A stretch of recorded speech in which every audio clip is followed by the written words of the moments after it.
jou kruis. Sit waar jy is en maak vir jou 'n kruis. Teken vir jou 'n kruis op 'n papiertjie. Maak vir jou 'n kruis met stokkies. Maak vir jou 'n kruis met klippies. 'n Kruis. Wat is 'n kruis? 'n Kruis is iets waarop jy iets neerlê. 'n Kruis is iets waarop jy 'n offer bring. En God kom en hy praat om dat ons kruis moet opneem. En dit beteken dat ons eintlik onsself moet neerlê. Hy sê in Markus 8 vers 38, want elkeen wat hom vir my en my woorde skaam in hierdie owerspelige en sondige geslag, vir hom sal die seun van die mens hom ook skaam, wanneer hy kom in die heerlikheid van sy Vader en met die engele. En hy sê in Matteus 9 vers 1, voorwaar ek sê vir julle, daar is sommige van die wat hier staan, wat die dood sekerlik nie sal smaak, voordat hulle die koninkryk van God met krag sien kom het nie. So die oomblik wat ons kruis kan opneem, dan beteken dit, ons is nie deel van hierdie owerspelige en sondige geslag nie. Ons het onsself in Jesus Christus geplaas. So in hierdie kruis wat jy het, wil ek hê jy moet besef, Jesus is nie meer op die kruis nie. Jy het nie meer nodig om iets na die kruis toe te neem nie, want die kruis is leeg. Jesus het op die kruis gesterf. Die kruis was die teken van die vloek. So Jesus het die vloek op hom geneem, en toe sy van die kruis afgehaal. Die kruis is leeg. Die kruis is leeg. Jy het nie nodig om weer gekruisig te word nie. So wat doen ons? Ons neem ons kruis op, ons sê, Here, ek lê my menslikheid neer. Ek sit dit op die kruis, soos wat U op die kruis was. Maar ek kom en ek leef in opstanding, want U het opgestaan, so ek het nie nodig om weer na die kruis toe te kom nie. As jy word soos wat Jesus is, dan sê hy, is alles oorwin. Ek hoef nie meer my sonde, my oortredinge na die kruis te neem nie. Ek kom nou na Jesus toe en sê, U bloed. Dankie dat U bloed dit vir my gedoen het. Maar hoekom sê Jesus, ons moet die kruis opneem? Hy wil hê ons moet daai gedagte vashou aan, ek moet myself as 'n lewende offer, Romeine 12, aan hom neerlê. So, ek het nodig om myself te gee aan Christus. Ek het nodig om te sê, Here, ek is bereid om te wees waar U was.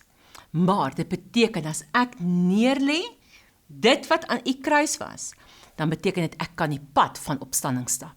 So wat is daar nog wat jy moet oorwin? Kom ons vat 'n baie kontroversiële onderwerp, wat 10-10-1 nou groot probleme gaan maak. Rook. Here, ek sukkel met rook. Ek wil ophou. Ek wil nie meer my liggaam as 'n skoorsteen gebruik en sê, ek offer my liggaam aan Satan nie, want die sataniste sê, as jy rook, dan weet hulle besit jou liggaam, want jy offer die rook wat ongoddelik is aan Satan. So hulle het beheer van jou begeertes, van jou lus, van jou tyd, van jou dryfveer. Ja, want as jy lus het, steek jy 'n sigaret aan. Dit beteken, jou tyd word deur Satan gebruik. Hy bepaal hoeveel jy gemeenskap het en met wie jy gemeenskap dan het.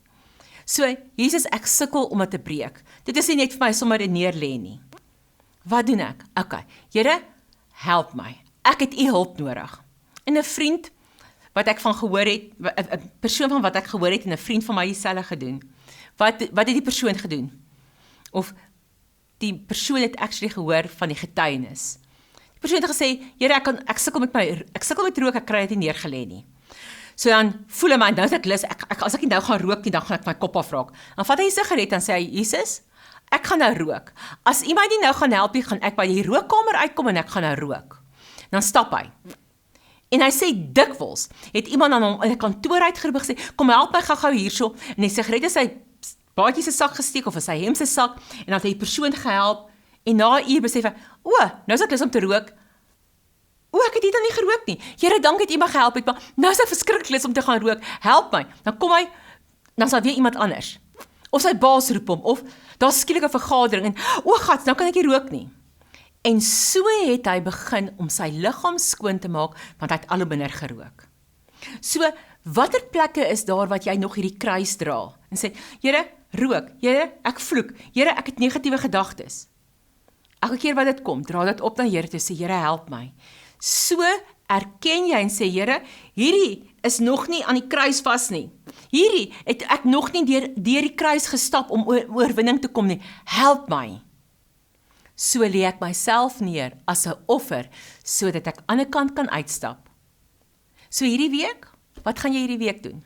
Gaan sit stil, sê Here, hier is die goed waarmee ek sukkel. Here, ek gaan elkeen van hulle erken, hulle was aan die kruis. Ek dra nog swaar aan hulle, maar ek wil in die oorwinning instap. Elke dag vat jy 'n ander een.